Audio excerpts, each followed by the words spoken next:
Hello and welcome to the World Soccer Talk podcast, your weekly dose of talking about watching soccer on TV, online and apps. Coming up on episode 53, we feature an interview with one of ESPN's top executives to shine more light on their soccer coverage. Plus, we discuss exciting news for this weekend's coverage of the Premier League, as well as how one major network may be losing the regional channels that broadcast a lot of soccer. Plus, we have letters from you, the listeners, in our mailbag section. My name is Christopher Harris, a.k.a. The Gaffer, and I'm joined today by Kartik Krishnaiyer. Kartik, how are you? I'm doing well, Chris. Thank you.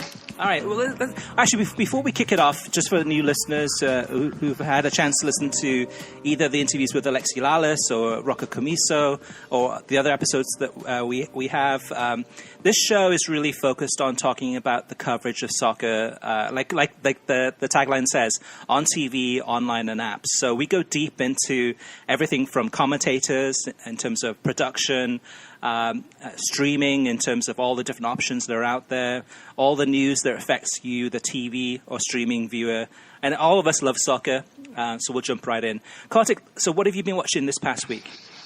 Well, we taped our show last week right after the draw on FS1, which prevented me from watching live the ESPN FC draw special, which started right as soon as FS1 signed off at noon Eastern time on Friday, or 11:30 a.m. Eastern time. I can't remember what time, but they were courteous. They're not a rights holder. They didn't want to trip over Fox, but they had a special right after.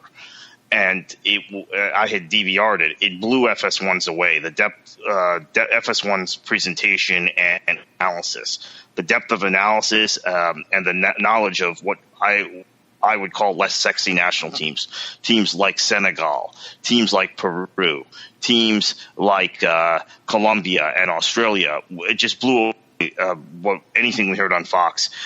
There was I think the most noteworthy thing for me, beyond just how good the show was, how good the analysis was, they even brought in Taylor Twellman, who was it's 9 o'clock in the morning there, or 8:30 in the morning in Seattle, the morning after the Seattle playoff game against Houston, MLS playoff game. They brought Ian Dark on live from London. They had Stuart Robson and Gab Marcotti in studio, along with Herculez Gomez, Alejandro Moreno, Craig Burley, Shaka, the usual suspects, with Dan Thomas hosting. The thing that was most noteworthy for me, outside of everything that was well done, was the on their former colleague Roberto Martinez, who is coaching Belgium, who is, depending on who you ask, a favorite in this tournament, or a tournament that a team that might just bomb out of the tournament. Craig Burley brings up Belgium when they go to the group that Belgium is in, which includes England, by the way. When he mentioned, you started rattling off the names of their from front of the pitch, from forward backwards, basically saying Lukaku, Mertens, De Bruyne, Hazard. And it was at that point the debate really kicked off, because then Marcotti, who likes Belgium, who likes their personnel, said, well, now that you've named those first four guys, that's as good as what we're talking about with France and Germany in the same positions, right? We're saying they're the favorites in this tournament, and Brazil, they're the favorites in this tournament, the guys you've just named, and you could keep going, obviously, with the Belgian team. Then Stuart Robson got in the middle of it, saying essentially that he didn't have any faith in Roberto Martinez as a manager, and that's something that I can concur with from the Premier League days. The closest Roberto Martinez ever has gotten to the World Cup is sitting on this set with us at ESPN these last few World Cups. And then there was a vigorous debate about Martinez. But I found that interesting, because Robson was basically saying he's never been to the World Cup as a player. He's never been to the World Cup as a manager. He has only been to the World Cup like the rest of us here on this set. And that kind of shaped the rest of the discussion about Belgium. I'll say this. I mean, I tend to be someone who, and I think anyone who listens to the show knows this, leans a lot on history in my analysis. But with Belgium, it's difficult because they don't have that footballing pedigree or history. But the names and the qualities just seem too good to write them off, especially when there are flaws in all the other top teams right now, in my opinion. So that's where I stand on that. Yeah, Stuart Robson's, I missed it, but his criticism of Roberto Martinez, you could say the same thing about Jose Mourinho. I mean, it wasn't a player, never been close to a World Cup. I'm sure at some point in his career, Jose will get a chance to manage a national team. But a little bit of unfair criticism of Roberto Martinez. When you mentioned Roberto Martinez, Kartik, I had a think in the back of my head. I was thinking, well, what if this could be a potential U.S. national team manager in the future? If Belgium crash out or maybe crash out of the second round. I'm sure he's on a long-term contract, but he's the type of figure that is very charismatic, very analytical. He's been one of the biggest hits from the World Cups on ESPN in the last few years, or last few tournaments. But there's a lot of question marks about his coaching style. But you never know. Maybe not this cycle, but maybe in a few years from now, we could see Martinez at least interviewing for the job. You are not the first person to mention that to me in the soccer media in this country, and you aren't the second person either. There are two other prominent media members who privately have had that conversation with me, that for them would be the ideal U.S. soccer coach or U.S. men's national team coach after the World Cup, because he obviously has a depth of understanding of the United States from his ESPN work. He's lived the majority of his life now, basically his whole adult life, in Wales or Scotland or England, and he has a progressive style of football. So, and the thinking is he would be attainable, unlike some of the other names you hear. Right. Plus Klinsmann, I mean, that's how he got the job. Remember, it was what was it, the 2008 Euros, or was it the 2006 World Cup, where he was working for ESPN as an analyst and critiquing the U.S. men's. It would have been the 2006 World Cup, probably, or 2010. I don't know, but 2010, and critiquing the U.S. men's national team and being very intelligent, very smart, paved the way really for him to get the job for the U.S. men's national team. And Martinez too, I can see him being a very clinical kind of premeditated type of person in a good way in terms of his career path, and I'm sure that the thought has crossed his mind in the past. And obviously Belgium's a fantastic opportunity with an amazing list of players on a piece of paper. We'll have to wait and see if they can turn it on in the World Cup, though. Yeah, and I should mention Stuart Robson. I don't know if this is another dig at Arsenal and at Wenger, but he had to have a pop at Thierry Henry in this diatribe, also talking about he has an assistant that has no experience managing anywhere. And we knew who he was talking about, especially given it's Stuart Robson. I don't know that matters. I think Henry is a guy who's won a World Cup and has gotten to another final. I think that's, given that this is an international job and not the number 2 at a club team in England, I think actually he's probably the perfect guy to have, honestly. Yeah, absolutely. Yeah, it's a tough one too, because there's obviously a school of thought in terms of somebody that's gone through, done the coaching badges, which I know Thierry Henry is going through that process, but has the experience, and maybe there's some more experienced coaches out there that would be great assistant coaches, but sometimes you need kind of that fresh perspective and somebody that the players can perhaps respect more on a player level and learn from. We'll have to wait and see. That'll be a fascinating story to watch in the World Cup for sure. Yeah, before I move on, should mention on that, Henry also obviously speaks French, and Martinez doesn't. Martinez, maybe he's learning now, but he has been communicating with his players in English. And as terrible as that might sound for a country that's split between what are essentially French speakers and Dutch speakers, the reality is I think everybody speaks English, so it's okay. Anyway, moving on. That same day, shortly after Leeds versus Aston Villa, John Champion was on the call. I did not get to finish this. This is the wonderful thing about ESPN3, by the way, Chris. I did not get to finish watching this game live.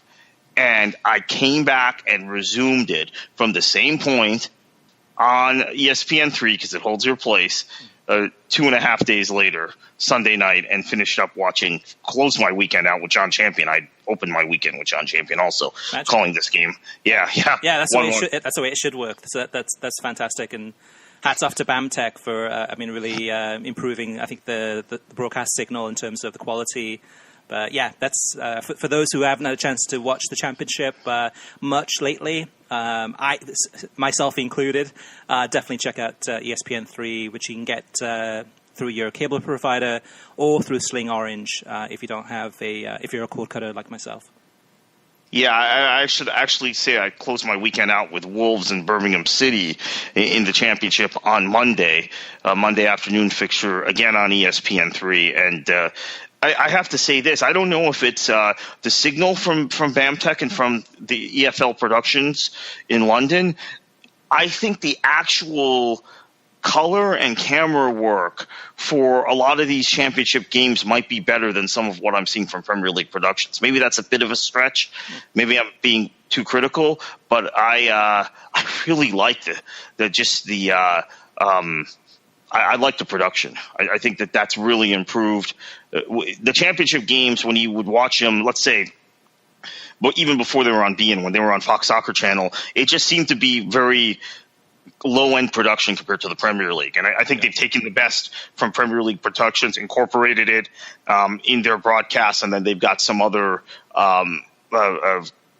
good camera work. I guess where there would be the drop-off is that they don't have the two-man booths. They don't have those really good co-commentators in the booth like Premier League Productions does, or like the broadcasters from the Premier League do. But I really have enjoyed so I watched 2 championship games this weekend. Really beginning to enjoy that league again as I used to many years ago. Moving on, Arsenal and Man United, a game I think just about everybody probably watched, a 3-man booth for NBC. I have to say again, and this has been a constant theme on this show, Chris, that Arlo White does a lot of talking. And it's noticeable in games with as much back and forth action as this match. This match was a cracker by any definition. It was one of the best, or I should say not best, because I think there were a lot of defensive errors. One of the most entertaining matches of football you'll ever see, alongside that Schalke Dortmund game we talked about last week with Holden, Keith Costigan on FS1. This was wildly entertaining, but unlike Costigan and Holden, there was a lot more chatter going on. And I don't think it's necessarily because of Lasso and Dixon. It's because White talks a lot and has to describe and enunciate everything, which I think does appeal to a certain segment of the audience, and will point out that I thought it was perfectly fine the next day he called Man City and West Ham, and that game was a little more labored. It was a little slower in the build-up play, and I kind of enjoy a commentator who has anecdotes and can keep you engaged in the match in that situation, and I think White's perfect for those sorts of occasions.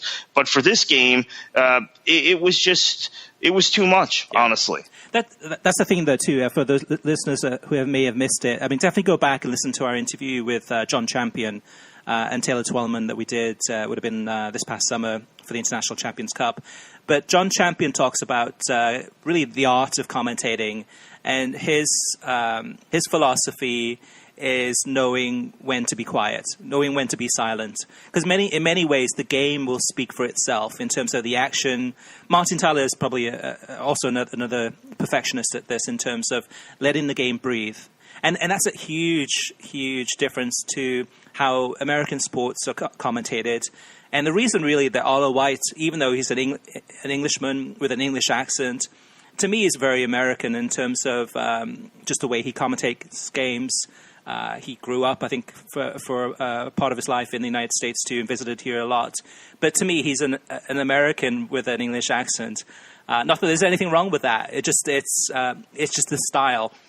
And like you said too, Kartik, with a game like Arsenal Man United, where it's end-to-end action, back and forth, let the game breathe, let the game talk for itself, and definitely fill in some spaces in terms of Lee Dixon or Graham Lasso adding some really fantastic analysis, which they often do, or a joke here and there.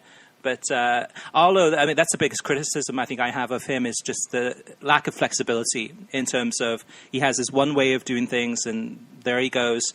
But for a game like Arsenal Man United, where you want to change your style a little bit, I don't think he's able to do it. Yeah, and you could say he's got a more American style, and I guess that might be the case if you watch MLS games on the local channels or the local broadcast. They have very chatty announcers, a lot of guys who do other sports. But I have to say, even when you talk about what are soccer-specific guys or what are almost soccer-specific guys. Now, in the case of John Strong and JP Dellacamera, JP still has done the hockey from time to time. They're less chatty when it comes. They will be when they need to be, right? But they're able to adjust if they're in a game, calling a game like this. And I've noticed this with some very good Bundesliga games or Champions League games John Strong's called. He has changed his commentary style. He has adjusted to the reality of that particular match, which is that you need to let the game breathe, and you don't have to enunciate every single thing. So I think, if anything, Arlo White has got his own style, because the top Americans calling this sport are not mimicking him necessarily. Mm-hmm. Yeah, it'd be interesting to see if John Strong could ever work for NBC again. He did in the past before, obviously with his contract with Fox and with the World Cup, and I'm sure getting at the World Cup final and future World Cups to come, that won't happen, probably for another decade. But it would have been interesting to see John Strong in Arlo White's spot, to see how things might be a little bit different. But that's not going to happen, unfortunately. Yeah, unfortunately, because of our internal, the one real intense derby we have in this country is between Seattle and Portland, and their fans act accordingly, like fans do in England and Germany and other countries about their rivals. The John Strong, Arlo White conversation is always a difficult one to have in this country, because Seattle fans reflexively take Arlo White's side and Portland fans reflexively take John Strong's side. So I almost wish that it were two other commentators we were having these conversations, and the top commentators at two of the networks were tied to different allegiances or different clubs in their previous work in soccer. So anyway, moving on, talked about Man City, West Ham, talked about Birmingham City and Wolves. Wolves very, very good, very entertaining. They're going to be in the Premier League next year, almost certainly. Let's talk a little bit about the ESPN FC show. Stuart Robson continued his stay in Bristol from Sunday to Tuesday, which just gives so much value to the analysis. Robson knows. I don't know how he knows so much about football, honestly. And when we had this conversation before on the show, but even MLS, when it's coming up with Herc Gomez or Ali Moreno, he's able to chime in some very analytical points. In the Robson way, be kind of argumentative, but make sense, and he's usually right? I'm not sure he's right about Belgium, but in most other cases, he's right. So excellent that he was able to stay on for a few days in studio. They get him often via satellite from London, but he was actually in studio this week, both Friday and then Sunday, Monday, 4 times, Sunday, Monday, Tuesday. New set for ESPN FC. I'm getting used to it. I guess it's snazzy in a sense that it looks more modern and technological, but the green is gone, which has been kind of the green and blue motif, which has been kind of the trademark of the show since the show launched in the summer of 2013. And prior to that, when they had press pass, they had a very kind of defined look as well. This looks just like any other ESPN studio show. So I'm not sure I'm in love with it yet, but it'll grow on me. And let me chime in on that one too, Kartik. Another thing that's related but slightly different is that a lot of the listeners may have noticed, or some of them may have noticed, that ESPNFC.com has gone, the actual website. So correct. Which is in conjunction with the actual show. But what they've done is ESPNFC now redirects to ESPN.com. So what they've done is they've rolled a lot of the soccer coverage into the ESPN.com website. I know we talked about this last week, that there were layoffs at ESPN. A lot of the layoffs that happened were on the production side and kind of the behind the scenes staff. I'm not sure. It sounds like maybe a lot of those layoffs, or some of those layoffs, were on the digital side. And that might be a reason why they've kind of rolled things under. But in terms of timing, I think that's it's not coincidental that the ESPN FC change on the website happened at the same time, or pretty close to it, for the actual set on the TV side too. Yeah, I think that now, when you're in the ESPN soccer site, if you go to ESPNFC.com, it redirects you to the regular ESPN site, and there's a soccer tab at the top, on the top bar, along with college football, college basketball, NFL, NBA, whatever else.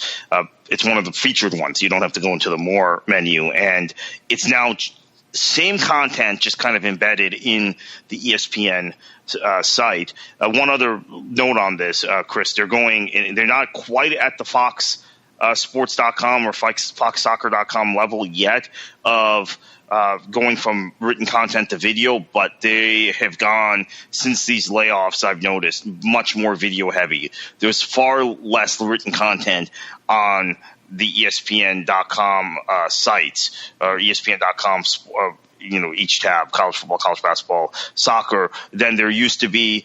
There is still some written content. You will still get articles from Jeff Carlisle and Gab Marcotti, most prominently on there, but there's more videos and there is more wire service reports. Yep. Changing times, unfortunately. So what else, Kartik, have you been watching? Anything else? No, I guess the ESPN FC Wednesday Kathy Carter interview by Alexis Nunez, which was a bunch of softballs and has created a litany of controversy, I would say, for lack of better description, in the social media world of American soccer.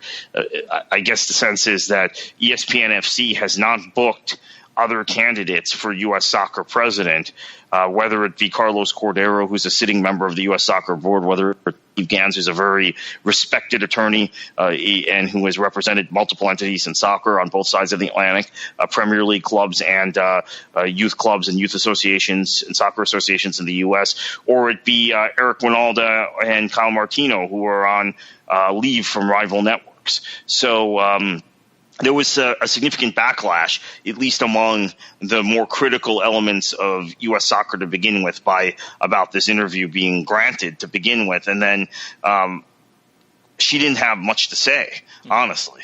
It was almost like one of these personal profiles rather than any sort of critical analysis or critical interview related to this race that she's just entered. Yeah, it was really disappointing. I mean, ESPN we hold in high regard in terms of their journalistic side of things, or even television coverage side of things. They're not perfect by any means, but in many ways they try hard. But in this case, it was a really, really poor interview. And I watched it, and it was word for word. I mean, her answers sounded exactly like something that Don Garber or Sunil Gulati would say. She may as well have had the words status quo printed on her forehead. I mean, even her mannerisms, even the way that she answered the questions, is very, to me, robotic in a way that it was almost like a clone of Don Garber or a clone of Sunil Gulati. Yeah. It was very, very. I mean, I watched this. I was like, this is ridiculous. Look, Chris, I and others are looking for a reason to believe that she may not be Sunil Gulati or Don Garber, because I think some of us are very much fascinated with the idea of having a woman lead U.S. soccer. But the way she's answered questions, the way she's conducted herself in the first few days, just reinforces all of the negative fears we have, those who want reform in the sport and want a different direction in the sport of this country, have of someone who is as tied to the establishment. And one of the other candidates running for U.S. Soccer president, I'm not going to say who, and I conversed yesterday, and this person reminded me that Kathy Carter was actually there at MLS when they started MLS. Right, so she is the very embodiment of the establishment. She predates Don Garber in terms of her involvement with Major League Soccer. So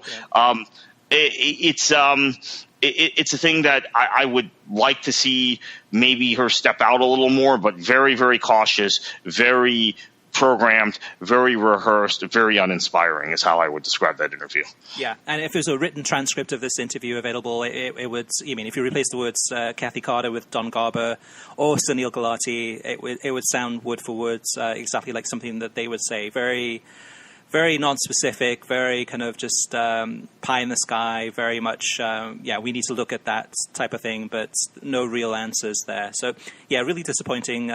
debut in terms of the interview by her, but also the interview that ESPN gave her, which is extremely weak in terms of the questions she was asked. And it sounded like it was almost like rehearsed in terms of she knew what the questions were ahead of time, but we don't know that for sure. In terms of some of the other things I watched, so this past week in Kartik, as you know, I've got 4 kids. 3 of them play soccer actively. So this entire weekend was I watched hardly any soccer, which is probably the first time since last summer, perhaps, that I actually did watch so little soccer. So I've got kids. Sorry to cut you off, but hardly any professional soccer on television. I bet you were watching soccer all weekend. Well, the time that I did have to watch, I watched 100% soccer, except for Curb Your Enthusiasm on Sunday night. But I did get to watch Stoke against Swansea. That one I watched live, actually, before one of my kids' games. And I think I mentioned this maybe on the podcast maybe 2 months ago, maybe 3 months ago, probably 2 months ago. The Swansea definitely are going to go down, and no surprise in this game in terms of their defeat, and no surprise that they're bottom of the table. It's just the worst Swansea team I've seen in probably in a couple of decades. It's absolutely pathetic. So they're done and dusted unless there's some big changes, but supposedly no changes are going to happen until at a minimum after the January transfer window, and by that point it's going to be too late. In terms of some of the other coverage I watched the Athletic Bilbao against Real Madrid first half on beIN Sports. Didn't get a chance to watch the second half. And then I watched the Arsenal-Man United game on highlights. And that one I think I did because I'm a cord cutter. I missed the game live. I forgot to record it. And I think I watched it on NBC Sports app. And I logged in using my Fubo TV credentials so I could go ahead and see, the 5 minutes or 10 minute highlight reel of that one. On Tuesday and Wednesday, I watched the UEFA Champions League. And for me, Kartik, at this point, the only way for me to watch Champions League right now is, unless there's a huge match on that I can't miss, is Multi-Match 90 and with Ross Dyer. And to me, that's the best way to experience the Champions League when I don't have a team that's in the tournament that I'm hoping that they'll win, of course. But, of course, Swansea's nowhere near that. But watching the Multi-Match 90, to me, is a fantastic experience, just watching the goals flying in back and forth. And especially Wednesday, too, with Liverpool just winning 7-0 against Spartak and goals flying in Real Madrid against Dortmund and so on and so forth. But really a very entertaining way to watch soccer and just a great experience. And, of course, on Tuesday on the UEFA Champions League pre-game show, which it is a pre-game show, but oftentimes, almost always, they have the Grant Wall news segment, and they led off with the Kathy Carter story, which I thought was just really unfair to a lot of the other candidates, including Cal Martino, Eric Winalda, Steve Gans, and these others that have had very little, if any, media exposure in that news segment, but they led off with the very predictable. We've been talking about this for months, but it just seems so easy in terms of the way it's set up, in terms of Grant Wall being fed stories, or it seems that way, being fed stories and regurgitating those stories in that Tuesday or Wednesday news slot. Any thoughts on that, Kartik? Yeah, it's becoming a real talking point among folks, because I had mentioned many weeks ago on this program that I felt like perhaps Grant Wall was being used by some of his sources, and particularly sources in U.S. soccer or in Major League Soccer, to float trial balloons. Now, I have some degree of confirmation of that by a source on Deep Background who would know, who told me the original not his report on Fox, because that was already after Kathy Carter got into this race, but his initial tweet on Friday or Saturday, I can't remember when it was in fact trial balloon to see how it went. And once that had been leaked to him by design. And once that trial balloon was floated, it seemed to be okay. They made the switcheroo in terms of how Galati getting out and Carter getting in. Now, in terms of the lack of exposure on this Fox pregame show that Winalda, who's so obviously a Fox employee on leave of absence, Cal Martino, formerly who worked for Fox and now is with NBC, and Steve Gans, Carlos Cordero. Carlos Cordero, I guess, has gotten a mention, but nothing quite like the segment with Kathy Carter, etc. That I think is pretty significant. There has been really no discussion of how the race is shaped up outside of the very elite executive MLS U.S. soccer boardroom status, right, where it's a battle between Carter and Cordero. Cordero representing, at least in terms of that framework, more of a reformer than Carter. But Fox and this pregame show have not discussed the masses on the grassroots level, which include people who actually do vote in this election, because people will just say, "Oh, that's Twitter, that's fans, that's supporters, whatever." We all know that they're angry at U.S. soccer. There are a lot of people at the adult association and youth level, AYSO level, the small amateur league level, who are fed up with U.S. soccer, who are going to back someone other than Cordero or Carter.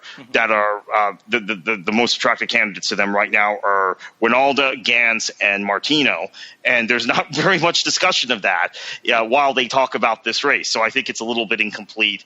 And maybe Grant Wall, since he is a good reporter in some respects, will talk to people and get that perspective in the next few weeks. Although I don't know if he's talking to the right people. I don't know what's going on. But I would caution people who are basing their perceptions of the race on what they're seeing on Fox, that it's not the race is not quite going the way that they might be shaping it in these segments. Mm-hmm. Yeah, I don't think it's any collusion by Fox in terms of the relationship with USSF or MLS. I think it's just in many ways that what it seems to be, again, from the outside looking in, it just seems to be so easy in terms of whether it's USSF or Major League Soccer, going to Grant Wall and feeding him with these opportunities, these exclusives to run these stories, knowing the news cycle is so predictable in terms of, having some news that they can announce on a Tuesday broadcast, maybe on a Monday. Kathy Carter, in a New York Times piece, announces that she's going to run, and then on Tuesday, then it's an opportunity for Grant Wall then to have an exclusive interview with Kathy Carter, and then reveal some of those findings there. And at the same time, Fox has a relationship with Sports Illustrated, and at the very same time, Sports Illustrated runs that story, which is really a recap of what Grant talks about on the Tuesday news segment. But it's become so predictable in many ways, I think, and that's, I don't know, it just seems to be, it's almost like that it's propaganda hour or propaganda 10 minutes that USSF and MLS knows in terms of having the relationship with Grant Wall, feeding him the stories, and then Grant go ahead and actually breaking the stories on the Tuesday. And then, the masses kind of react to that and, retweet the news or break the news, share the news out, and there it goes. To me, at the end of the day, not that there's anything wrong with that, but to me, I'd like to see Grant be more fair and balanced in terms of not just having all these USSF stories or these Major League Soccer stories, but talking about some of the other leagues, talking about some of the other individuals, but not being so, to me, almost like transparent in terms of how much he's pushing the USSF agenda. In fairness, I will say that we used Grant Wall's segment on that Fox pregame show to break a story about the Fort Lauderdale Strikers and NASL, and I was involved in that leak. So he will talk about non-MLS stories or non-USSF stories from time to time, but it's far and few between. Yeah, but Kartik, when was that? Like 2 years ago?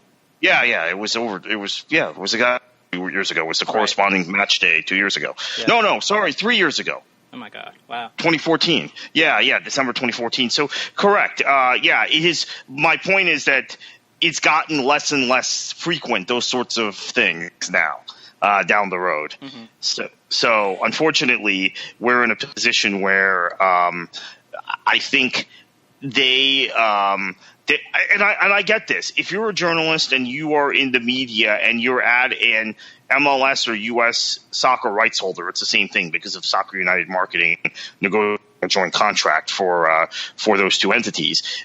There is some nervousness about how you cover this race because I think it's pretty clear. Look, this isn't company secret here. It's pretty clear the people, the that don't like Eric Winalda, right? That's absolutely clear. Mm-hmm. The powers that U.S. Soccer and Major League Soccer, how they feel about Gans and Martino, they probably don't like those guys very much either. Do they dislike him as much as Winalda? Probably not. But do they want to take a chance with either of those two guys right now? Probably not either. So, and then you've got Lapointe and Vinograd also saying some interesting things. Not sure if those two guys will be in it for the long haul, but you've got 5 candidates saying very, very interesting, compelling things about reforming the system.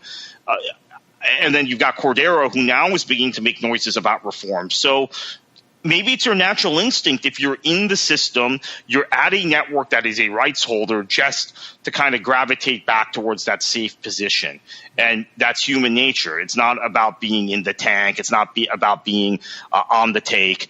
I think we all have those instincts if you're in an environment. And so at this point for those people, Chris, I think Kathy Carter and discussing her and maybe even advocating for her to a certain extent is a very safe and logical place to be. It's not where you and I are or where most of our listeners are, but I can kind of relate to it. I can understand it.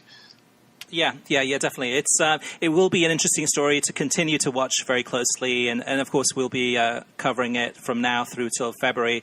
And hopefully getting some of these candidates maybe on the show to interview. But it's fascinating news and a fascinating time in U.S. soccer history. So, Kartik, let's move on to TV streaming news. Yeah, and first thing I'll mention before we get right into our news segment is that there have been MLS Cup ads running constantly on ESPN networks during college basketball games. Watched 4 games this week, 2 Florida games, 1 Miami game, and then another game, a Texas A&M Arizona game. MLS Cup ads twice during all 4 games, so that's fantastic promotion by ESPN. So a lot of people heard this during the Arsenal-Manchester United game, and it piqued people's interest. Roberto Martinez, who we've talked about earlier in this show in reference to his management of Belgium, will join NBC Sports in the studio this week for the Manchester Derby and presumably also for the Merseyside Derby, which is right before the Manchester Derby, and he previously managed in that match. Derek Ray will commentate on the Merseyside Derby this weekend, which is right before the Manchester Derby. Sunday is going to be just such an exciting day in the northwest of England. Yeah, in some ways, I mean, Kyle Martino going on hiatus with NBC until the election's over has actually brought us some interesting people coming in to appear on NBC Sports, kind of mixing things up. We talked last week about Mark Clattenburg, and then this weekend with Roberto Martinez. Roberto's a great studio person, so hopefully they can get the best out of him in terms of his really intelligent analysis, and he's a great watch. And I really enjoy watching him when he's in the studio. Moving on, the next news is that Disney is reportedly in talks to acquire Fox Sports regional networks, but not FS1, in a potential 21st Century Fox sale. Now, this could be huge news for sports fans in the United States. For those of us who are used to watching everything from Fox Sports Florida, Fox Sports Arizona, you go down the list, there's tons of these Fox Sports regional channels. Well, Disney is reportedly looking to acquire these. And by doing so, this would be a huge win for ESPN in terms of then changing those networks to ESPN regional networks. From a soccer-specific side, I don't think, Kartik, is going to make that much of a difference, especially with Fox losing the Champions League and the Europa League rights next season. That's oftentimes the overflow channel for some of the Tuesday games, and sometimes on Wednesdays for the Fox Sports regional networks to have those. But without the Champions League and without Europa League, it's not going to be as much of an issue. It could be an issue, though, for future World Cups. if it's several games, well, usually 2 games that are probably the most going on at once, it's a good opportunity for Fox to use those channels. But what do you think? A big loss or no big deal? It's an interesting conversation because they have been using those channels since we had a phone call, I think, in 2009 with Dave Dickinson, right, where we talked about the use of the Fox Sports regional channel and how that gave Fox an extra stream of distribution. And this was at a time when they didn't have FS1 and FS2. So actually at the time, it may have been their greatest scope out of FX and Fox over the air. I think it is fairly significant because as you mentioned, Champions League games have been put on there. There are often you may not be aware of this because you may not check the program for Fox affiliate Sun Sports or Fox Sports Florida. We have 2 regional channels here in the state that we get.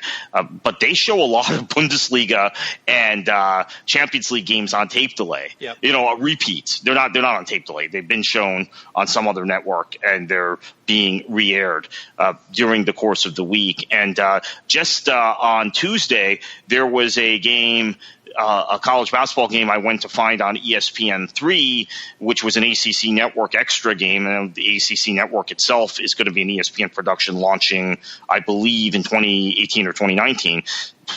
And that game was blacked out for me on my ESPN3. Turned out it had been given to the Fox Sports regional affiliate, one of the 2 here in Florida, a Miami Hurricanes game to air on a Fox Sports regional thing, even though it was an ESPN production. So there's already some bleed there, and I think it would be significant. Another point I want to make, it depends when the sale is closed, but National Geographic Channel is included in this proposal. They are going to be producing a lot of content for Fox's coverage of the World Cup and presumably going forward for Fox's coverage of international soccer events. So I don't know how that works out. If Fox Sports is cut off from the capabilities, the documentary filmmaking capabilities of the National Nat Geo, what happens?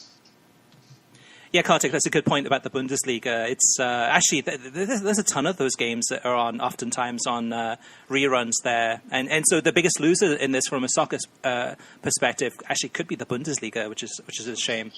Yeah. All right, Kartik, moving on. Yeah, the EFL has issued a RFP, request for proposal, to potential partners as it seeks to offer its central. It seeks offers for its central broadcast production requirements. The RFP covers all of EFL's broadcasting requirements, from filming and distributing over 1,500 matches every season to domestic and international audiences, to delivering enhanced production values for the live streaming of games online via the EFL's new digital platform, iFollow. There have been lots of complaints, Chris, as you know, to us by fans of specific football league clubs of iFollow. Yet, as I said earlier in this show, every time I watch a game on ESPN3, I'm blown away by the production. So there's obviously a drop-off in the production capability from the games that they're showing as a feature game versus the games that are being dumped onto the iFollow platform. So I guess they're probably just going to try and make the production more consistent now. Yeah, I think you hit the nail on the head there too, Kartik. This announcement by the EFL really, to me, is more about iFollow. I think from the TV production side, yes, improvements can be made, and perhaps maybe whether it's IMG or TWI or some other broadcasting production company could come in and perhaps do things differently. But to me, it's really about iFollow, especially with iFollow being really the future that the Championship and the EFL is looking at in terms of generating revenue and having people around the world subscribing to iFollow channels for each of the clubs in the Football League that are participating, which is the vast majority. I think it's all about iFollow. And like you said, too, we've gotten a lot of complaints from people that have had tough experiences with iFollow. And I haven't had a chance to actually check it out this season. I do plan on doing so. But, big statement there from EFL. And hopefully this is a sign of an improvement. And hopefully it's going to be one of those things that won't be too late. Now, moving on to the last segment of the last news item, and that's DirecTV Now, the streaming package that's separate than DirecTV, and you don't need a DirecTV subscription to get. It's their streaming service. It's hit 1 million subscribers. Now, this is fantastic news for DirecTV Now in just less than a year, really, or about a year since launching. They've hit that 1 million mark. I think in many ways what they've done, too, is for people that were thinking about cancelling the DirecTV package, they've offered the DirecTV Now as an opportunity to get rid of the satellite dish, but still keep on streaming and stream all of your favorite channels, including many of the soccer channels. And at the same time, PlayStation Vue is going through some tough times. It's moving some of its Fox Sports networks to the sports add-on package, which is additional cost. While at the same time, both Fubo and DirecTV Now have been adding more and more of the Fox networks to a whole bunch of the cities nationwide. So, changing times. I mean, DirecTV Now is on the up. PlayStation Vue is going through some tough times. But Fubo and others are picking up the pieces. Well, let me mention something real quickly here, Chris. My understanding is some of the people who have subscribed to DirecTV Now in the last year are former Uverse subscribers who, for whatever reason, maybe they're in an apartment building, maybe they're in a house where there's no good angle for a satellite dish, cannot subscribe to regular DirecTV. So that may have boosted their numbers somewhat, but still significant to hit the 1 million mark. Yeah, absolutely. Which is probably number 2 to Sling TV. I think Sling TV is over 1 million. PlayStation Views under 1 million. So is Fubo. But looking at like the number 2 streaming platform out there. Now, moving on to TV ratings. We don't have all of the numbers, but if you do want to see them, we'll publish them probably this weekend at worldsoccertalk.com. But the big one is Arsenal against Man United on NBC this past Saturday. And Kartik, maybe you can shine some light on this one in terms of the number and adding some context. Yeah, it cleared 1 million viewers, which surprised me because we always hear, particularly from fans of Major League Soccer, how you can't compete with certain American sporting properties. And I had made the assumption that this game would get a lower number, over 1 million, as I mentioned, and it was going on at the same time as several college football championship games were going on. So it overlapped with the American Conference Championship between UCF and Memphis. It overlapped with the Championship of Conference USA between Florida Atlantic, here, our local university, your alma mater, actually, Chris, and whoever they were playing. I think they might have been playing North Texas. And then most importantly, the Big 12 championship game featuring the Oklahoma Sooners, one of the favorites, one of the storied programs in college football, and Texas Christian University, so TCU. That was a huge game. That was on Fox over the air. The UCF game was on ABC over the air. And yet NBC did 1 million for a Premier League game. I think that's a very significant number. And to be honest with you, maybe it's an isolated data point, but I've been, as I think people know who follow me on Twitter and listen to the show, down on the ratings for soccer, down on Premier League ratings, down on MLS ratings. This is a significantly higher number. Maybe my expectations have been adjusted to being very negative, but this is a significant breakthrough in my mind, going up against some very big American sporting properties that were being talked up all week on ESPN, SportsCenter, and those sorts of programs. Yeah, it's I believe it's the third best number this season for NBC. It goes back to kind of Kartik in terms of just the power of Manchester United in terms of their appeal nationwide to fans in the US. Tons of Red Devils fans, and for the Premier League to be successful, continue to be successful and grow in the United States, it's important for Man United to do well. But it does have a huge impact, as well as Arsenal. Of course, there's a ton of Arsenal supporters. In other numbers, the Manchester City against West Ham game on Sunday, the NBCSN game. Now, this one for NBCSN and Telemundo combined got approximately 630,000 viewers. 253,000 of those were on Telemundo, which is a fantastic number. And then 392,000 on NBCSN. So all in all, actually a decent number. And I think there's definitely, with Manchester City playing such an attacking beautiful brand of football. I mean, they're becoming more and more appealing, and big numbers there too for the Premier League. Now, Kartik, on the other extreme, the World Cup draw on FS1 on Friday from 9:30 a.m. to 11 a.m. Eastern Time. I can't believe how poor and how low these numbers were.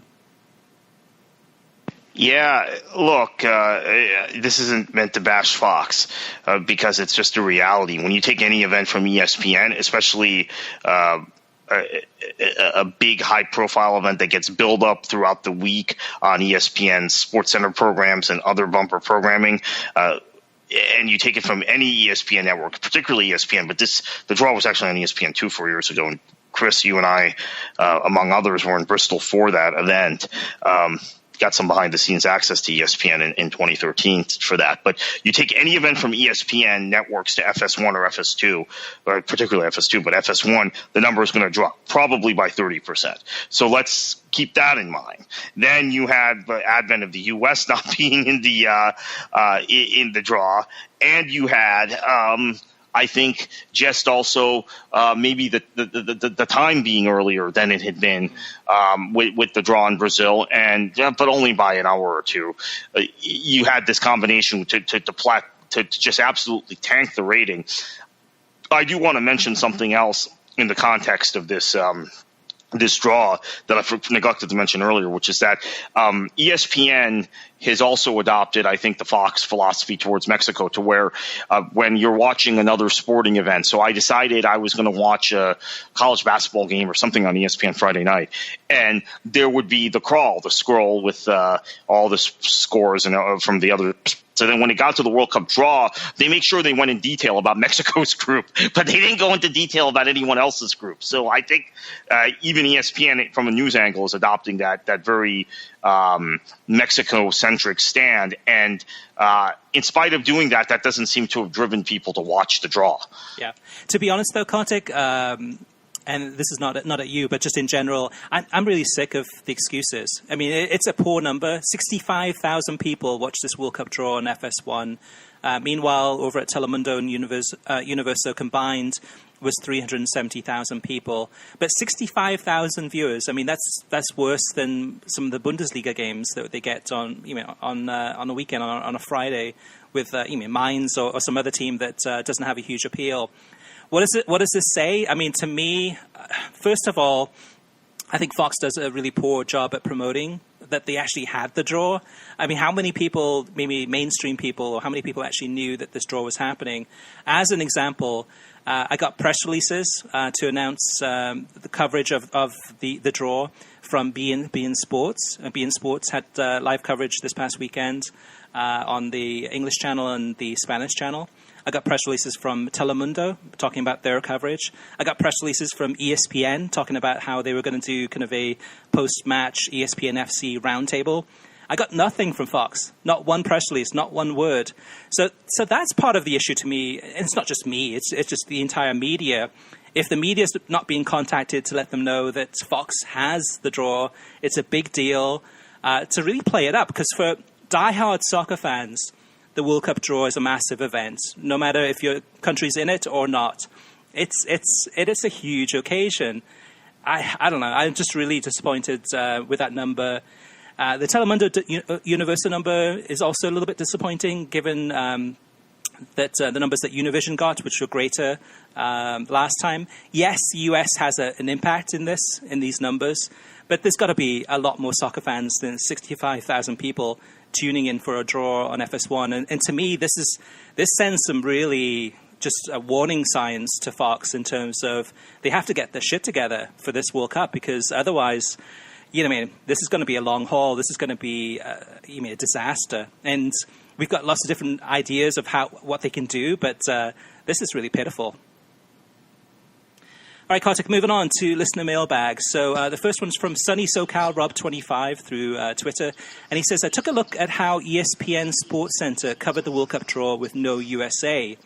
As soon as SportsCenter came on the main ESPN, it was coverage about NFL and college football. The details about the World Cup groups were featured in the ticker at the bottom of the picture, as expected. Yeah, look, I think the Fox philosophy towards Mexico is Yeah, and with an emphasis on Mexico, as I said earlier, and that I don't know if that's going to drive anything for them. It's unfortunate. Again, I think that outside of having Max Bretos host SportsCenter very regularly, which is good for soccer fans, you're not getting any kind of soccer-centric thought from SportsCenter in the wake of the U.S. crashing out of the World Cup. It's now gone back to the back of the line again. And that was the ramifications. And this goes back to my whole feeling about how this country unfortunately has hitched its soccer fandom to a national team rather than to the organic elements of a club or grassroots soccer. But they're just massive ramifications in the media. You don't see this sort of problem in Italy or Chile or the Netherlands, in countries, prominent soccer nations, where their teams have not qualified for a World Cup. It has not impacted coverage of Serie A. It has not impacted coverage of football in that country, or coverage of football from that country in the English language press. So it's unfortunate. Yeah, in the U.S. so far, I mean, Kartik, it's been all doom and gloom. It's been like, oh my gosh, it's the end of the world. The U.S. crashed out of the World Cup. You mean layoffs at 442, and you mean budget cuts here and there at Fox in terms of everything that they had planned for with U.S. being in the World Cup. Yes, it hurts, and yes, it's a factor.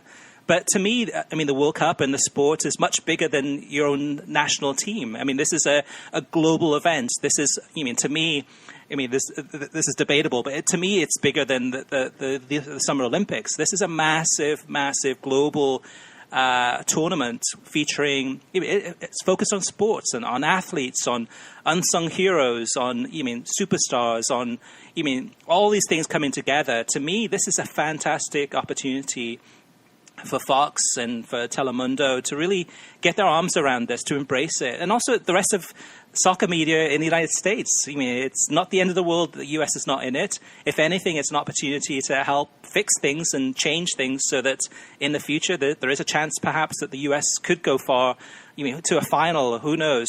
But this whole doom and gloom, to me, then it kind of rubs off on everyone, even the casuals that might be not into the World Cup because, they're a soccer diehard fan at the office building is kind of doom and gloom and not into the World Cup or not really excited about it. It rubs off on others. So I really hope that people start realizing that, and really the media networks start realizing that, the World Cup will go on without the United States, and it's still going to be a fantastic event. And if you're a soccer fan or a sports fan especially, this is a fantastic opportunity to watch a tournament. Yes, not the best tournament in the world in terms of it being bloated than it was in the past, but still, you've got all these countries coming from around the world to watch this great game. All right, moving on. John Patrick Manning tweeted us, and he said, I thought the MLS Cup was this past Sunday, but it's not for yet another week. As you said on World Soccer Talk, fix the calendar. I'm a MLS season ticket holder. My Earthquakes made the playoffs, knocked out of the first round, but that was 39 days ago, 46 days before MLS Cup. I've totally moved on. My other team is Man United, who have played 8 matches since then, despite the international break. All right, moving on to Danny, and he tweeted us, and he says, upon hearing the interview that World Soccer Talk did with Rocco Commisso, I understand his whole point better than before. I heard him get angry at times also, and that was good because it shows he genuinely cares about football in this country like Eric Ronaldo. Shai Gardner sent in an email. He said, first, I want to say thank you for all the amazing work you are doing when it comes to watching football on TV. To be honest, without all of the amazing information you give for free on your website, I may have been one of those persons who just resorted to paying ridiculous cable fees, or when I can't see a game, go the old-fashioned route of streaming games online. Wink, wink. He says, however, with the information I obtained on the podcast and from the various free cheat sheets on the World Soccer Talk website, I have now gone the route of Sling Blue plus the Best of Spanish TV add-on, which, as an aside, I definitely recommend because you get all the beIN Sports channels. I think you get the Univision channels too, in addition to the Fox channels. It's a good package. He continues, he says, my focus was always to see as many La Liga games as possible and a few Premier League games in addition to the Champions League, although with this setup, I am also able to venture into other leagues as well. I really appreciate your podcast and website, and I thought I would take the time to simply say thanks. Such a wonderful pod, and the chemistry between the both of you are hilarious. May God bless you and keep up the awesome work. Well, thank you, Shai, for those kind words. We really appreciate it. And that's what we aim to do, is really kind of get the information out there so that soccer fans can make the best choices, the wisest choices possible in terms of all of the options out there.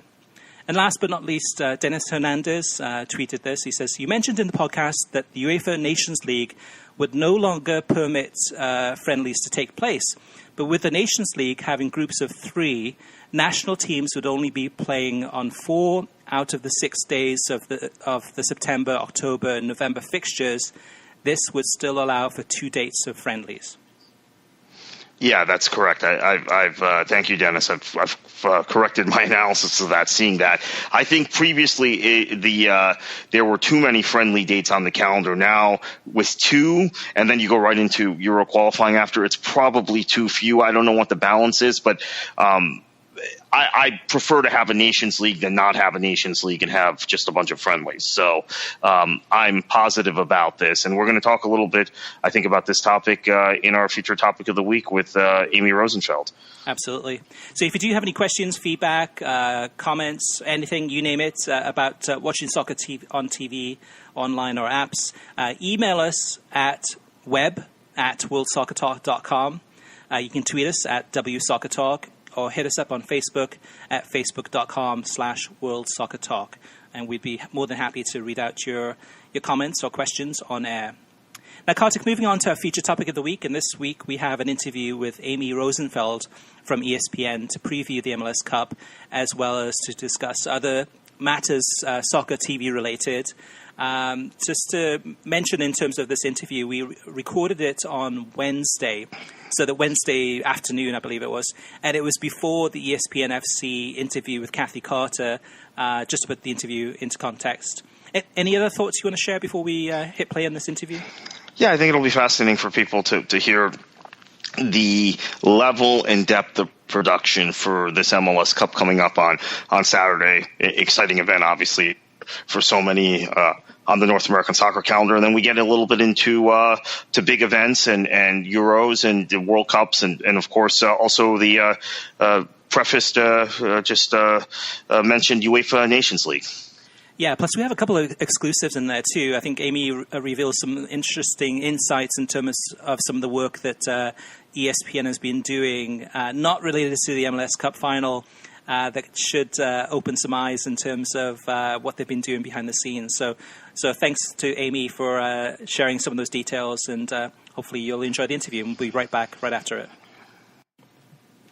All right, everyone. Well, we're pleased to have a special guest on the World Soccer Talk podcast this week, and it is Amy Rosenfeld, who's the senior coordinating producer at ESPN. Amy, how are you? As I said before we started, I'm in a little bit of awe because I have a long commute here to Bristol from Massachusetts, and your podcast accompanies me. So it's really, it's sort of awe-inspiring to actually be able to morph what I listen to live. So it's you guys are good company on 84 to the Mass Pike, and hopefully I'll be entertaining. Okay.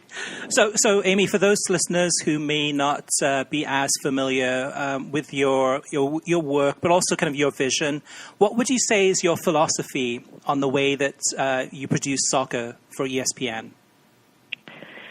Well, first and foremost, I'm a tremendous soccer fan.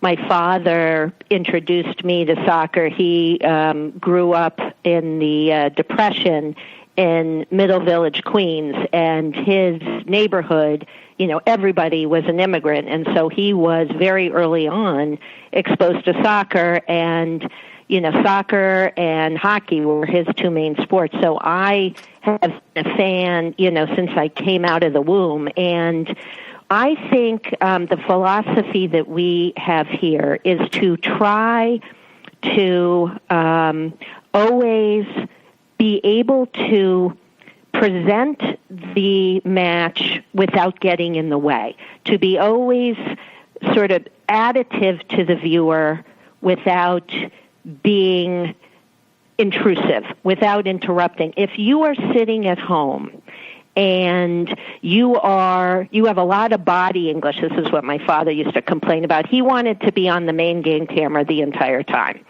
If we get in the way of your ability to view the game, appreciate the game, understand the game, then we have completely lost the plot. So we are always trying to be additive with everything we do. And I think the other thing is, and listen, I think ESPN, learned this lesson, that it is important to speak to a soccer-savvy audience, that the game is so great that we don't really have to teach people necessarily, that the hope is that we are inclusive to a new audience, but that they're coming aboard because they see the great product and not because we have to do a lesson on the offside rule. So I think, this talk of like talking down to the viewer, that's certainly something that we never want to do, because as a fan, I don't want to be talked down to. I want to be invited in and appreciate the game without being insulted or feeling like I'm, that I'm not part of the club, you could say. Now, what can you tell us about Saturday's MLS Cup final from a ESPN television coverage perspective? Is there anything new or newsworthy worth mentioning in terms of the way that the biggest game of the season for Major League Soccer is going to be produced? Yeah, I see. I was doing a little bit of research because I've been involved in a lot of MLS Cups, and I believe we might be at the point of the most cameras that we've ever incorporated into an ESPN or ABC MLS Cup. I think we're at 34 now. Wow. Now, those are not all manned cameras, and some of those cameras are shared. Our partners at TSN have graciously given a couple of their cameras. So we are well covered with cameras. Now, there's a danger there, because sometimes when you have a lot of toys, you get a little giddy and you do what we call overcutting, or, exactly what my father would hate, which is he's happy if there's just camera one. But we're really excited to have, I think Skycam brings a lot to soccer, especially as a replay or setting up a set piece. We'll have Skycam.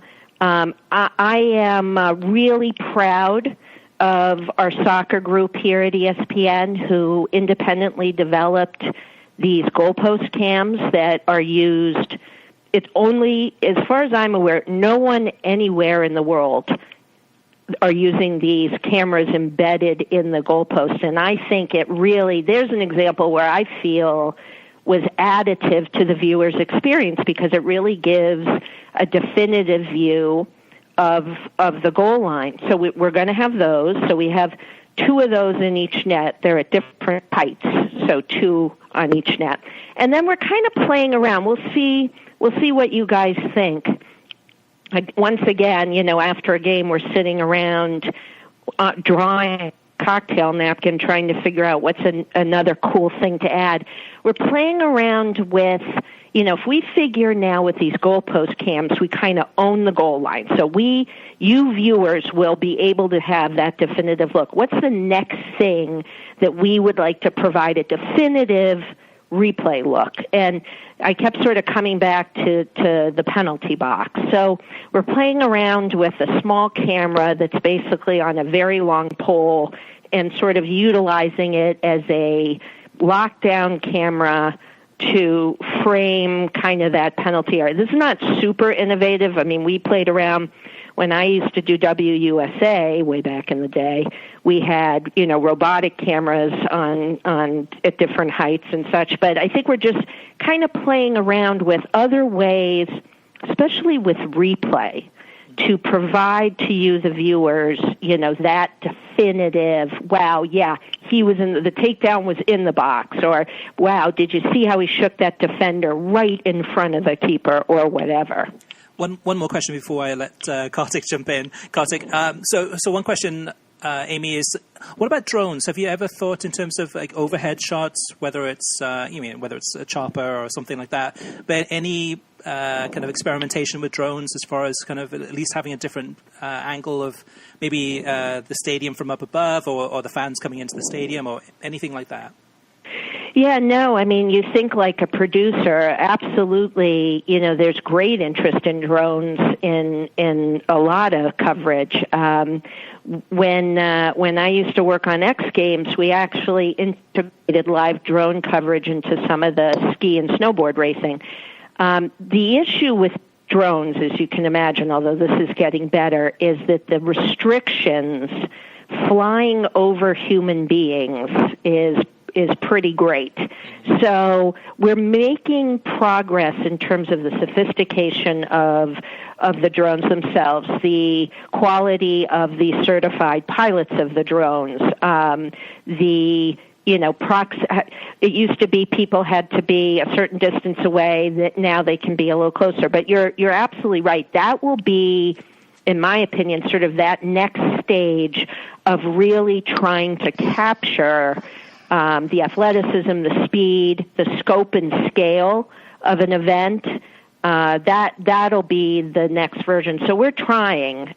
We are, through the generosity of TSN, they're actually going to have a chopper for the game. So we'll have that sort of classic aerial coverage. But you're right, the drones lend themselves then to like really being intimate while still being able to provide some scale. Amy, thanks for taking the time to join us today with this big MLS Cup broadcast that I think we're all excited about coming up. Was wondering, since this match is in Canada, it's in Toronto, and you have an established partnership with TSN, how much of a role will they play in your production? And does that, in fact, enhance your capabilities because you've got TSN also on site in Toronto broadcasting the match?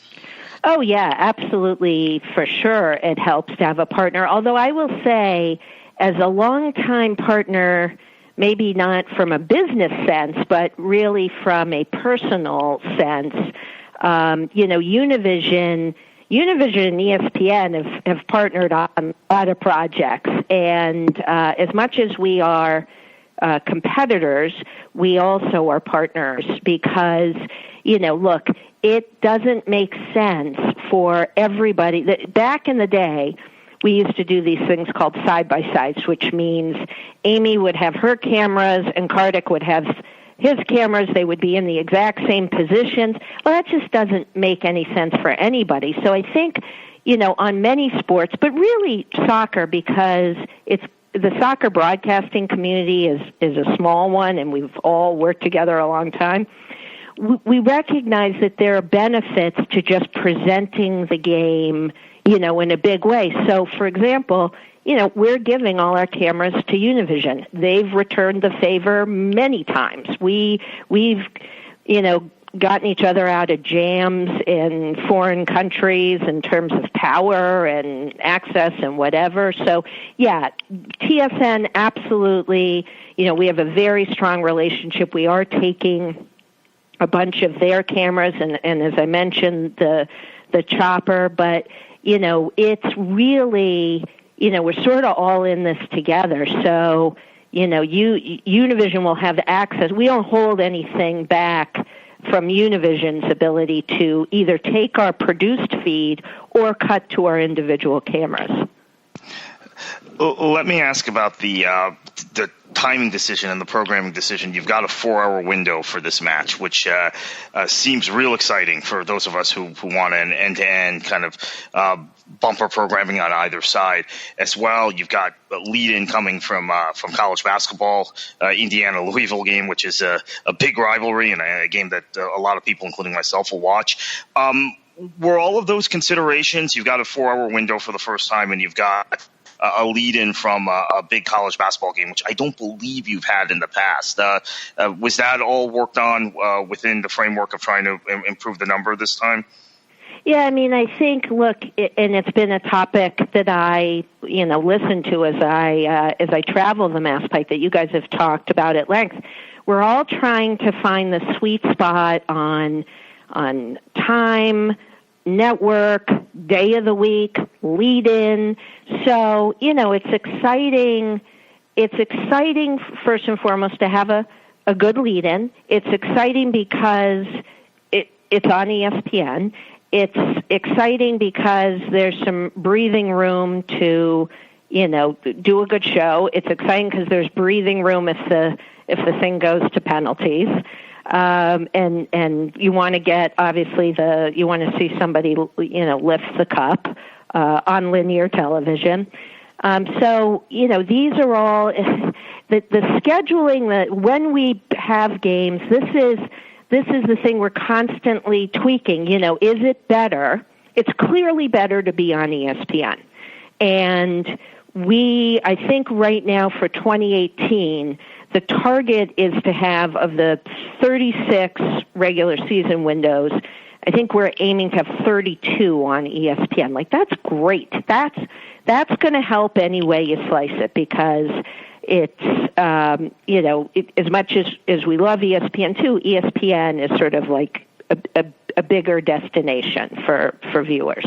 Then you have to wrestle with, do you want great lead-ins all the time? So, like, you're right, we have a nice hoop game leading in. Or do you want consistent time slots? So, I mean, I feel like, we've done sort of kick the tires on many different versions. I mean, the good news is playoffs ratings are up. Up is up. It may be, sort of this one-time thing. I hope it isn't. But there's some nice momentum here. So we got to figure out what's going. Is it just, the interest in Columbus? Is it overall interest? I think we all have challenges with the nature of the schedule and the season. But, my long-winded answer to your concise question, we absolutely take into account, how can we benefit MLS by its placement. So, we're on the air at 4:00. We're kicking at 4:30. There's some, a little bit of breathing room here if, the hoop should go a little bit long. So all these things, we have the benefit of a lot of events on our network, and sometimes those events kind of collide into each other. But hopefully this placement will give it a nice rating. My last question. Let me just jump in, Kartik. I'm sorry. Switching gears for a second, Amy. How hard is it going to be to watch the World Cup this summer, knowing that ESPN isn't broadcasting it, and knowing that you've worked so intimately with these productions in the past that were, really world class? Boy, he really gets to the nitty gritty. I thought there'd be a few warm up questions before I got to spill my guts emotionally. Look, I would be lying if I said I'm not massively, let's see. There's the emotional part of me, and then I got to keep the pragmatic part of me that's an employee of ESPN. Personally, I am very disappointed that we no longer produce World Cups. However, I am a soccer fan, so I am excited to watch the World Cup. It's interesting. The Women's World Cup, the first one Fox did, was very tough for me. I think it's getting a little easier. I really was surprised at how difficult it was for me personally to actually watch, and of course I'm a huge fan. I quickly sort of got over that and then really enjoyed the coverage. They did a spectacular job, and it was an exciting tournament.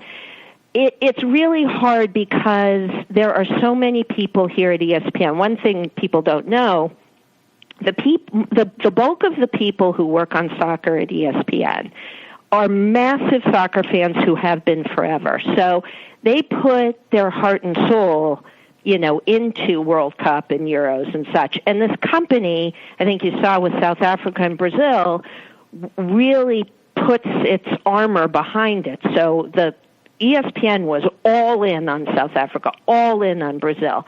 So, that's a void as a television producer that it's very hard to replace. But, you have to... We were excited to do Euros. We're excited to do another Euros. And, you just have to move on. They have a lot of challenges. I'm hopeful, I shouldn't say hopeful. I'm confident they will do a really good job. They know big-time television, and they certainly know soccer. They have challenges that we always face, being in another country. What is the political climate? What are the internal issues in that country? What are the logistics? How big is the country? It's going to be, I wish them well, because it's going to be hard. And it's funny because, we've done World Cup in South Africa, Brazil, we did Euros in Ukraine and Poland, and we all kept saying, oh, finally, we're going to do a Euros in France. We deserve this. It's been, really tough on some of these other events. And then, to be honest, Euros was the hardest event I've ever done in my career because, we spent a year and a half solidifying our host set location, and a week before the event, we have to find a replacement because the Seine has flooded. So, and then we had tear gas in the compound because there was a labor strike. And then there was the daily issue of terrorism and risk, and this bag was left on the corner, and no one's near the bag. Whose bag is it? Okay, we're going to do a controlled explosion. And oh, by the way, we have terrible hooligan situation going on in Marseille. So it's interesting that France ended up being the hardest one I've ever worked on. So I am just, really, I'm wishing them a lot of good luck because it's going to be tough. But they're up to it. I really think that they will do a terrific job. Yeah, Amy, following up on the World Cup, you have the rights for the European Nations League, which is a new kind of exciting tournament. If our listeners don't know about it, read up on it. It's something that I think most soccer fans embrace. What are your tentative coverage plans for that? Well, I think, it's interesting. I'll be very curious to sort of get the vibe on how people feel about this. I mean, I think that having something... I'll be curious what you guys think. Having something that isn't just a bunch of friendlies, I think is a good thing. I think competition that has meaning. So, this competition will factor into Euro qualifying. So there's some incentive. It's also got a little bit of a pro-rel, model, which I know you guys are excited to talk pro-rel. I think that we will, I cannot look you guys in the eye over the phone and say that it's going to be on the scale of Euros. That's just not practical. But in the same vein, it is our hope to make it more than qualifying. Like, certainly when we get to, the finals, we'd like to, do something special there because it does have meaning. I worry a teeny bit about oversaturation. And frankly, I wasn't in love when UEFA expanded the Euro field. I think that took away something special about Euros, adding more teams. But I'm intrigued by this, and certainly it deserves a higher echelon of coverage than just, a regular qualifier. Yeah, I think it's one of those things. It's kind of the jury's out because we haven't seen any of the games. And I think at the end of the day, for the UEFA Nations League, it all depends how serious these nations take it. And I think within the first probably a couple of game days, I think we'll know whether this is going to be a hit or not. In theory, in concept, it looks like it's going to be a big hit, but we'll have to see what happens on the pitch. I think that's where it matters the most. At least that's my viewpoint. Now, Amy, last question is, if the opportunity presented itself, would you be interested, ESPN, in hosting a USSF presidential debate? The only reason I'm laughing, so I'll give you a little inside poker, and maybe this will get me in trouble, maybe it won't. So, our president here at ESPN, John Skipper, massive soccer fan, and really he deserves the bulk of the credit for ESPN's growth in the sport and increasing our production value and our approach and all of that. So this is actually, you got to ask Bob Lee about this. He'll get a good kick out of this. So way back when the FIFA presidential campaign, if you want to call it that, was going on, Skipper had the idea, hey, let's host a debate. So I'm hucking over to Zurich, trying to find a location. Our programming guys are like daily talking to all the different candidates, trying to get them all together in one place, and that was a challenge. And so we spent, I'm going to say, like a couple of months. We were doing daily calls. Bob Lee still laughs about the 3:00 calls, because we would do daily calls to sort of say, hey, what's the update? Oh, this guy's in. Oh, this guy's out. This guy won't be in if this guy's in. And it was like a nightmare, as you can imagine. So finally we just said, forget it. So it's interesting, as this U.S. soccer campaign has, as the candidate pool has increased and gotten very interesting, look, I think it would make for interesting TV, probably for a little bit of a niche audience. And there's somehow, Taylor Twellman asking this panel questions, and somehow Craig Burley asking this panel, which actually would just be high comedic value just because of Craig and his love of U.S. soccer. It's interesting. I can't, I don't make those decisions. Would I like to watch it as a fan? I think it would be very interesting. I'll tell you, very interesting race right now. It just gets more and more interesting, and I think it's good for soccer because it keeps it in the conversation. I'll give you a little. I don't know when you guys are going to post this, but Twellman has a sit down with Commissioner Garber, and rather than bring him out to the set at halftime live, we thought, hey, wouldn't it be better if we could get more time? There's so many topics. Can we get a longer sit-down? So he's graciously offered to sit down for quite some time with Mr. Twellman, and certainly, the race will be a topic among lots of topics. But, it's good for business to have this all going on. Absolutely. Yeah, it'd be wonderful television. The interview with Don Garber, the sit-down interview, is that going to be on Saturday or at another time that's going to air? No, it'll be Saturday. But here's sort of our feeling about it is we're shooting it Thursday night. We're going to edit it Friday, but I'm going to give it to we like to get news out there fast, so we'll give it to ESPN FC. It'll be on digital, so there'll be snippets all over the place. So there'll be plenty of. The goal would be to get virtually all of it somewhere for you guys. Excellent. Well, yeah, definitely looking forward to that. Well, Amy, thank you so much. It's always a pleasure to speak with you, and we really appreciate your time. And best of luck to you with this weekend with the MLS Cup final. We'll definitely be watching, and I'm sure we'll be talking about the TV coverage, both Kartik and I, probably in the next podcast. Do you think you'll be gentle or not so much? I'll just have to decide, am I pulling over at a rest stop or am I going to continue to drive? And you guys tell me. No, all kidding aside, we here at ESPN definitely take feedback. I mean, the soccer television community is I've worked on a lot of sports, is the most passionate.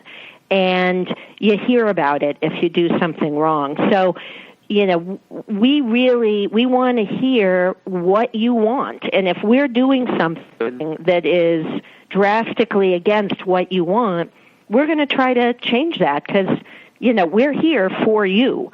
So, keep those comments coming. We will, absolutely. So we will definitely still remain honest as always, and for both the positives and the negatives and the in-betweens. But Amy, once again, thank you so much for being on the show. Really appreciate it. My pleasure. All right, Kartik, so where can listeners find you on the internet? You can find me on Twitter at KKFLA737 and Facebook, Kartik Krishnaiyer, Google Plus, same thing with my name. And obviously writing over at World Soccer Talk, among some other places. WorldSoccerTalk.com is our website. Yeah, and I believe probably next week, Kartik, I think we'll probably do our last episode of the year before we take a break for the holidays. So definitely tune in for that one next Thursday. Definitely thanks for listening. You can get a new episode of the World Soccer Talk podcast every Thursday. Every episode is released on SoundCloud, YouTube, Stitcher, iTunes, TuneIn, Audio Boom, and WorldSoccerTalk.com. And if you like the show, share it with your friends on social media or give us a review on iTunes. We'd greatly appreciate it. And Kartik, what should they do? Enjoy your football.